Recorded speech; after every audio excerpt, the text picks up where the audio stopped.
Welcome to HealthTech Hustle. We exist to share stories of the brave entrepreneurs helping to solve the most important problems in digital health today. We interview top leaders in health tech and bring them onto our show each week to listen and learn from their story. With your host, Rodney Hu, founder of 209 Digital.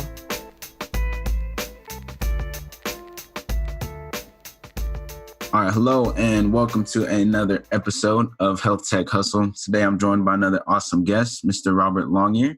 He is the VP of Digital Health and Innovation at Avenu and Wanderly, and he is also the author of Innovating for Wellness. And so I'm excited to have him on today to just learn more about him and his journey to how he got into health tech. So with that being said, Robert, welcome to the podcast. Rodney, thanks for having me. Excited to be here. Yeah, no problem. So let's just jump into it. Why don't you give people a background on who you are and kind of what you do at Avenu and Wanderly?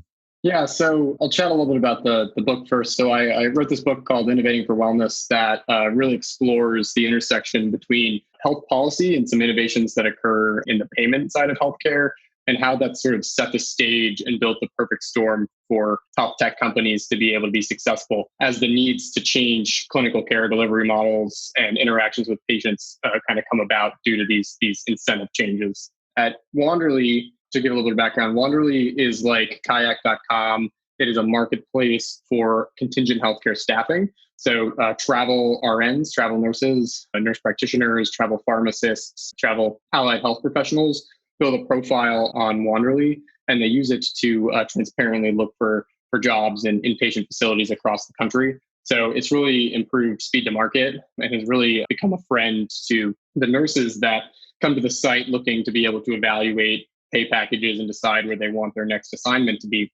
Out of Wanderly, we built Avenu. So Wanderly's been kind of helping touch lots and lots of healthcare facilities across the country and fulfilling their staffing needs. But we asked ourselves one day, what if we staffed our own solution?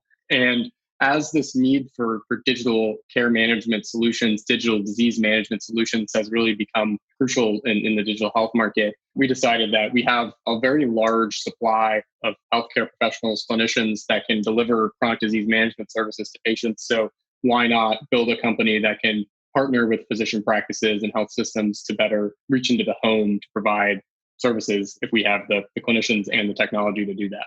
Nice. So you essentially saw a problem and created a company around it, but then created a whole nother company to kind of complement the original. Yeah, absolutely. So the founder of Wanderly, Zia Rahman, he was in the healthcare staffing industry for a really long time. He saw that there were a lot of processes that got in between staffing a nurse into a hospital.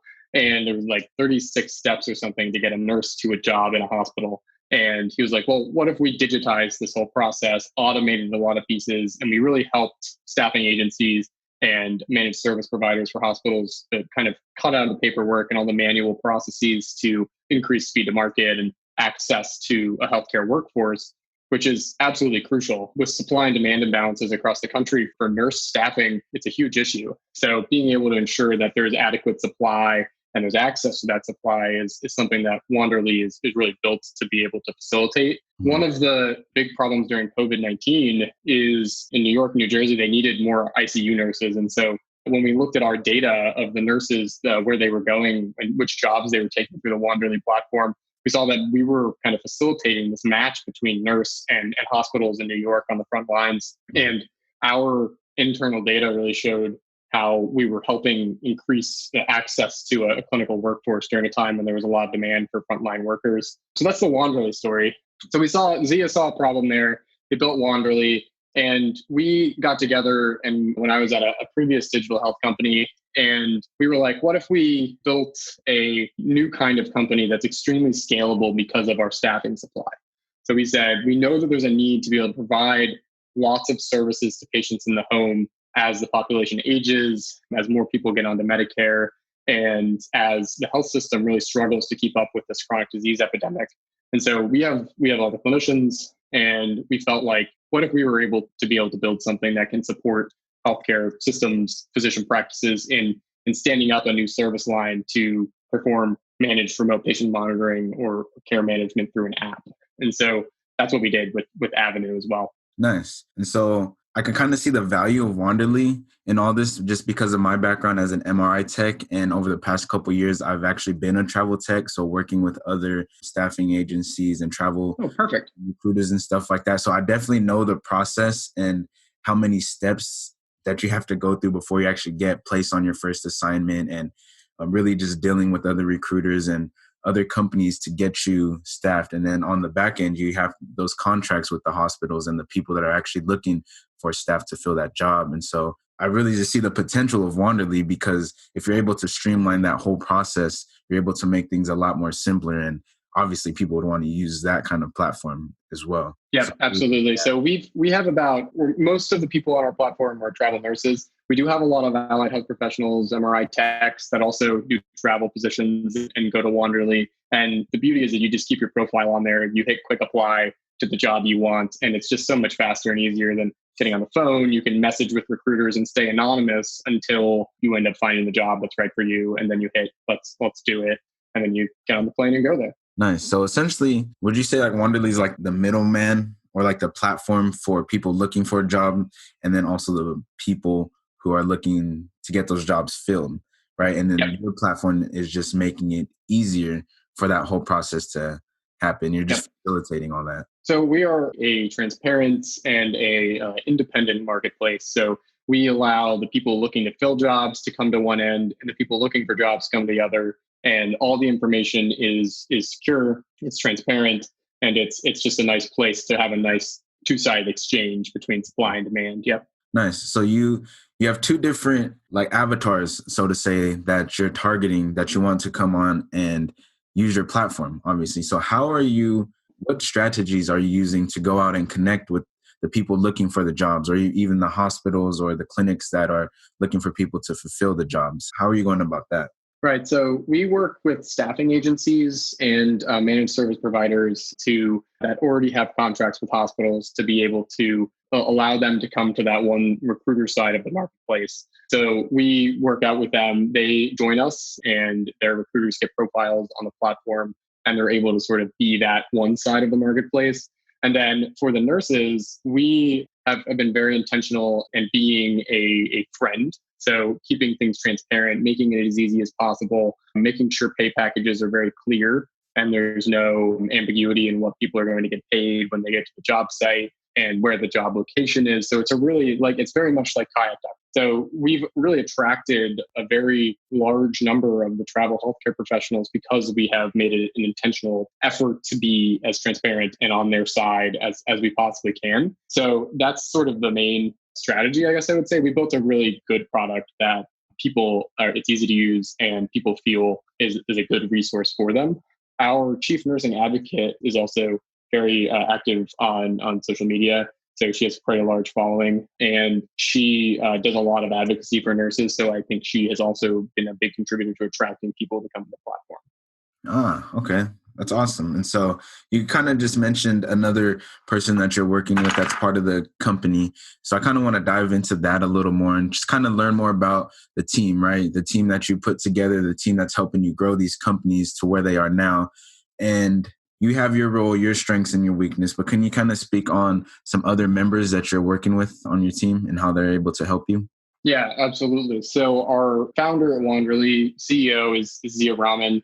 He's an interesting person being in the healthcare staffing space because he has a computer science degree, but he ended up getting into healthcare staffing by way of chance almost. And he was very successful with sort of the traditional staffing model. And then using his computer science background, he acts as both CEO and CTO. So he handles a lot of the product development, the technical discussions that are necessary. So he's a very unique founder in the space because he has the domain expertise and the business knowledge, but he's also a tech person. So when seeing him kind of pull things together from both elements is incredible. Our EVP and one of our board members, Mark Silverman, he has been in the sort of healthcare investment and in sort of the healthcare strategy space for a long time. He worked when iPads and iPhones were first coming out. He was, right there with some of the healthcare apps originally. So he's really seen this industry grow up and really provides a lot of sort of strategic guidance and is very active on sort of how we're building Avenu out of Wanderly. We have a tremendous team. Kelly is our chief nurse advocate. she is, she just finished her nurse practitioner school actually, but she handles all the marketing and the sort of social media presence, which is where we really connect with our travel nurse users, primarily millennial nurse users and travel allied health professionals. So she really is able to connect with that audience and maintain quite the following. So she makes sure that what we're doing at Wanderly is best for the nurses, and she communicates that to our user base.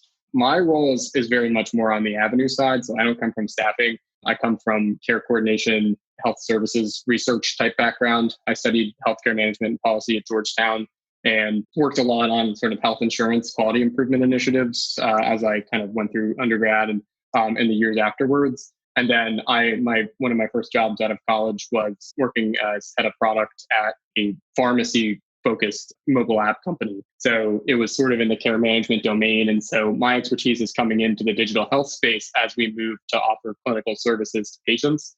So my education was about a third nursing, a third healthcare management, finance, and then a third health policy. And so I definitely bring sort of more of the health services side of the business and a lens there, as well as general industry domain knowledge, having written the book about digital health, being able to sort of understand what's going on in the market, how our competitors are acting, and what's really clinically effective in terms of the models we use to reach patients. So I do a lot of research on our clinical models. I read all the publications from New England Journal of Medicine and JAMA, Journal of the American Medical Association, to better understand what we know works in terms of patient engagement through digital health apps. And we sort of sit in this space between care management, remote patient monitoring, and telehealth. So not all are created equal. And so we make sure, and part of my role is making sure what we're doing actually does benefit the patient and is clinically effective as well.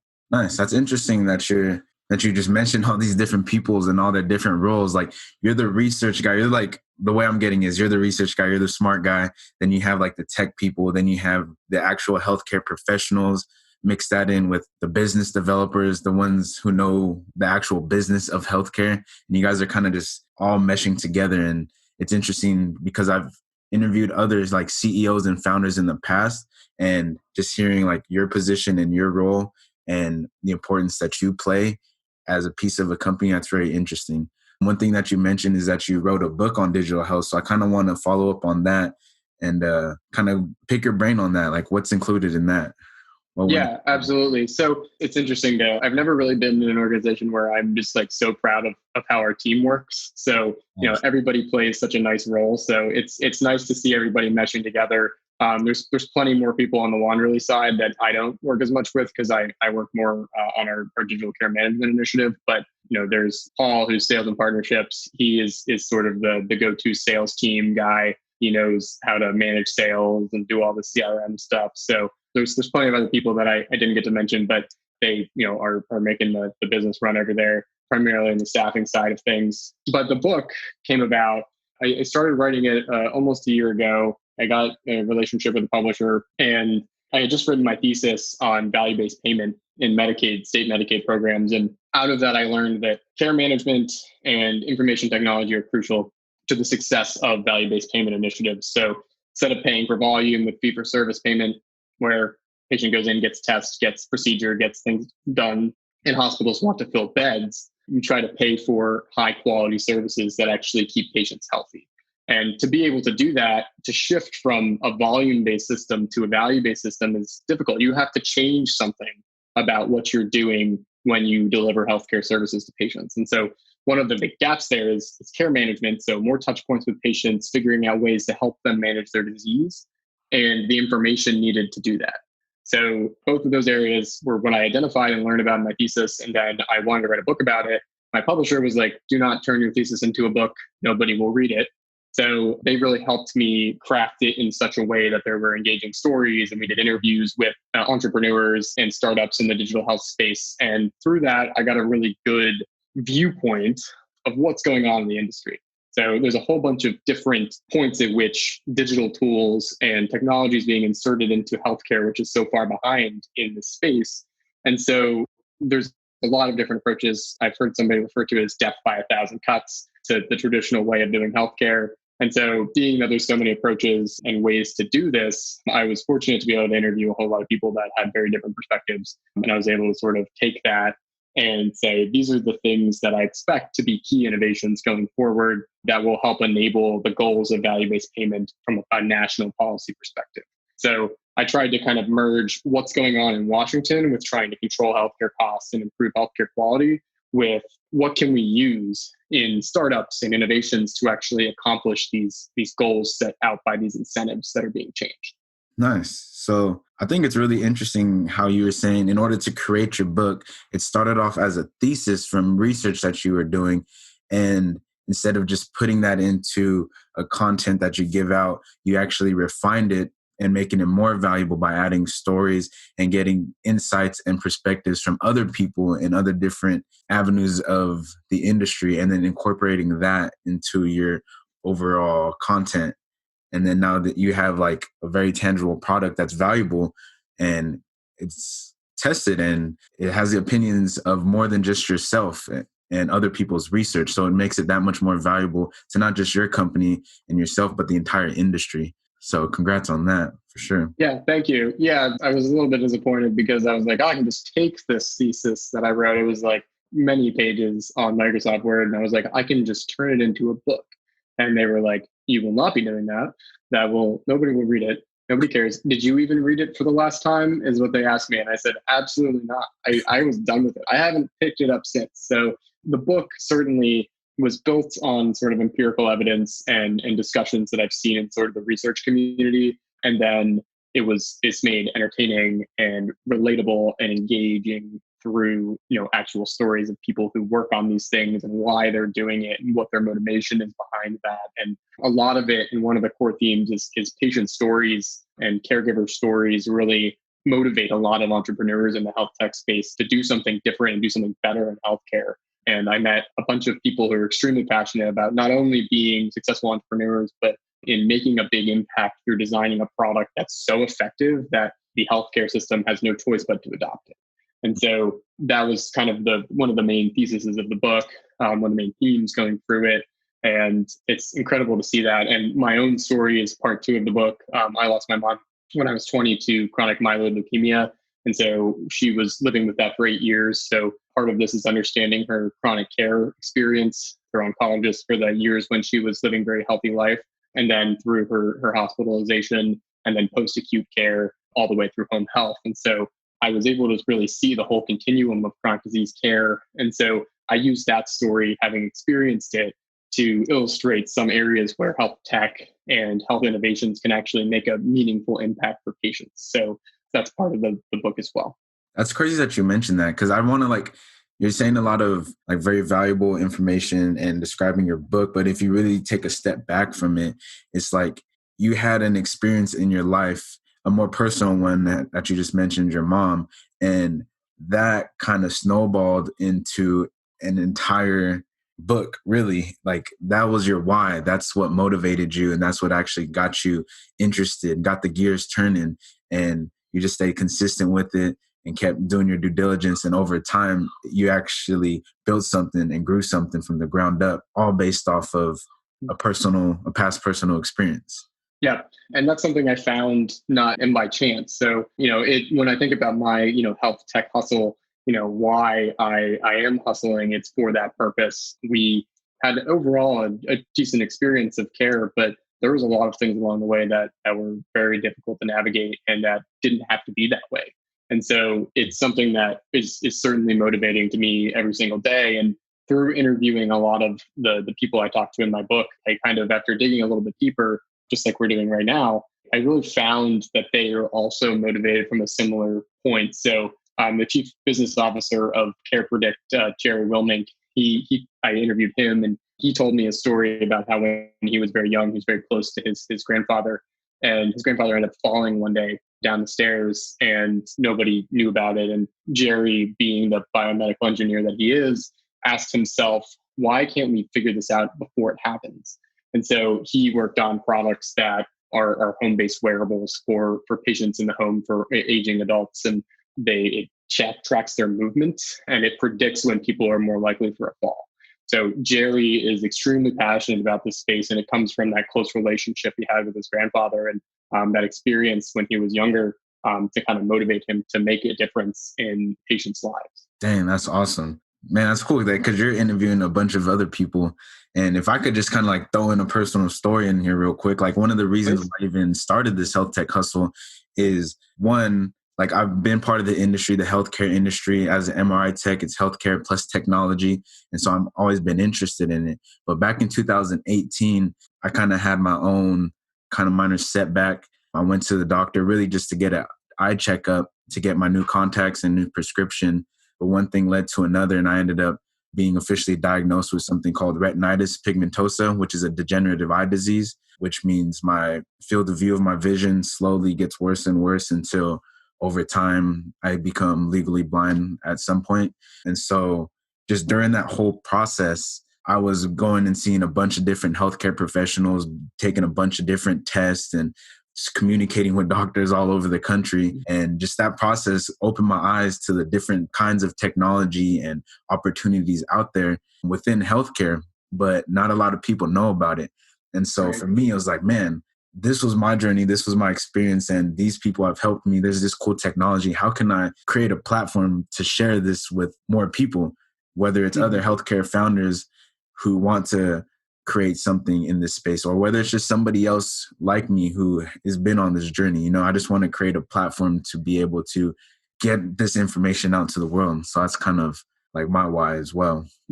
Yeah. And thank you for sharing that. I've really found through talking to a lot of people, like you, like Jerry, like people I talked to in my book, that a lot of their motivation, particularly in the health tech space, is they've seen this horrible experience that patients have and want to do something about it, and they know that we can always do better. And part of the other theme of the book is, if we're going to we talk a lot about change at a national level coming from policy, and change has to occur in individual patient experiences. So you're not going to get meaningful change at an aggregate level across the country unless you change something with how you care for each individual patient. And so the innovations I focus on are very focused on how can we get personalized, how can we change the way that the health system interacts with patients to help them navigate better, to help them understand their condition better, to help them generally follow what they need to follow to lead to better health or to lead to stable health. And so the challenges that I see and a lot of the innovation that we've seen at large scale have been very focused on sort of the system. And it has not quite yet trickled down to the individual patient. And so that's why I really focused on the innovations I focused on, like, what do we know that can actually like really make a difference for people that are navigating their own care journeys? And that's sort of where I'm most passionate about. I wanted to go to medical school for a long time. And I was working for a pharmaceutical company in gene therapy and was really interested in sort of the biomedical side of healthcare. And I learned very quickly that medicine itself, the knowledge of physicians, the way we do biomedical research is pretty effective. We're good at coming up with new treatments and new diagnoses and new diagnostic tests. But the problem is, how do we get patients matched with those properly? How do we make sure that once they leave the facility, they're able to know what to do to actually manage their health? And one of my big guiding principles in this space is health is always. The healthcare system treats health like it's only occurring when the patient comes into a facility, when they go to a doctor's appointment. And the fact is people live and have to navigate their own health every single day. And because we have mobile technologies and we have wearable technologies now, it's gotten to this point where we can actually provide healthcare support proactively in daily life, which is likely to be much more effective. And so if we're going to look at healthcare innovation, healthcare reform, it really comes down to how can we reflect what patients are experiencing to better meet them and guide them through what they need to be working through to get to better health. And so I got really bored with just like medicine itself because, medicine does a fine job. And the problem is what happens when medicine's not sitting next to the patient. So I got very interested in how we can navigate the system, coordinate better, provide better overall experiences for patients. Nice. So instead of just the tip of the iceberg, you decided to dig deeper, go beneath the surface and explore a whole greater world. Yeah. My ultimate goal was I wanted to help people live healthier lives, to be happy. Essentially, if you have a healthy life, you're able to attain happiness a lot easier. And was my driving principle to wanting to be a physician. And I realized halfway through my education that I was like, this is not what I should be doing if I actually want to help more people live a healthier, improved life. So I was like, I have to go to where the problem is. And the problem itself is not medicine. It's everything around medicine. Interesting. So yeah, we're coming up towards the end, but I got a couple more questions for you before we end on our last exercise. Done a lot of research. He's talked to a lot of people, found some common problems and some common motivations as well as to what really moves the needle for people in the health tech space. So what sort of advice, based off your own personal experience and research, what sort of advice would you have for other, whether it's CEOs or founders entering into the health tech space?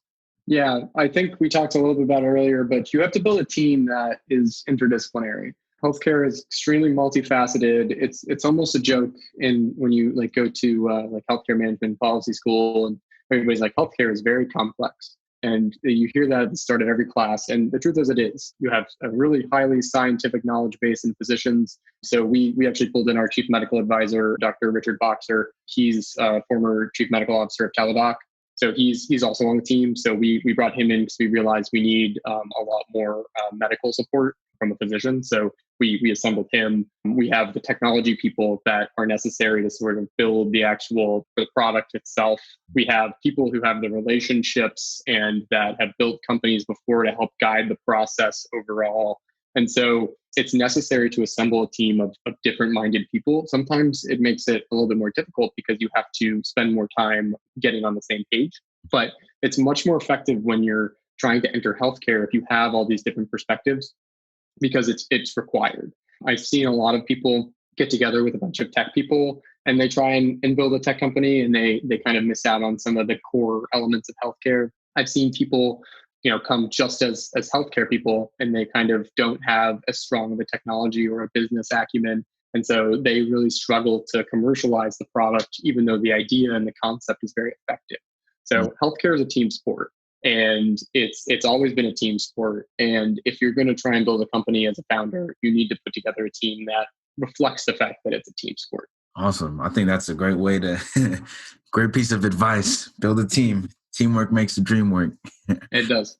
Nice. So we kind of been talking about a lot of in-depth stuff, a little bit of personal stuff as well. So I kind of want to end the interview on a little more lighter note with the exercise I call the rapid fire round. So I'm just going to ask you a couple questions and you just give me whatever answers you come up with, okay? Yep. All right. So question number 1, what is your favorite book of all time? I got to say it's David and Goliath by Malcolm Gladwell. Who is the most influential person in your life or career? It was certainly my mom in my life and now in my career after she passed. And what is one goal you want to accomplish this year? I'd like to have a patient write to us at Avenu. I'd like to have them tell me that we've made a difference in their life. So I'd really like to have that happen. That would make me feel like everything we've been doing is extremely successful. Great. Awesome. And so last one, what is one piece of advice you would give to your 20-year-old self? Oh, man. Keep following what you're interested in. You can never go wrong if you wake up every day and you're excited to be doing what you're doing, and you gaining energy from the fact that you might be potentially making a difference one day. Awesome. Well, Robert, I just want to thank you once again for hopping on, just sharing what you're doing over at Wanderly and Avenu, and just giving people advice and sharing your experiences from past interviews with other people and the common problems and pain points, desires and motivations and whatnot, and how you even went about creating your own book, which is on Amazon as well. We'll provide a link below. And then also just the importance of building a team and how important that is when it comes to actually growing a business in this industry, because it is complex. Like you said, it's not just healthcare. It's not just technology and business. They all got to kind of be synchronized. So thanks for hopping on today. Yeah. Thanks, Rodney. It's been a lot of fun. No problem. Actually, before you go, is there anything you want to share? Any website, social media, plug for your book? Go for it. Yeah, so my book's called Innovating for Wellness. You can find it on Amazon or anywhere that you find books. My Twitter is at RL Longyear. And then you can connect with me on LinkedIn as well. Awesome. Once again, that concludes today's episode. Catch you guys next time. Thanks for listening to today's episode of HealthTech Hustle with Rodney Hu, founder of 209 Digital. Tune in next week for another interview with an expert leader in digital health.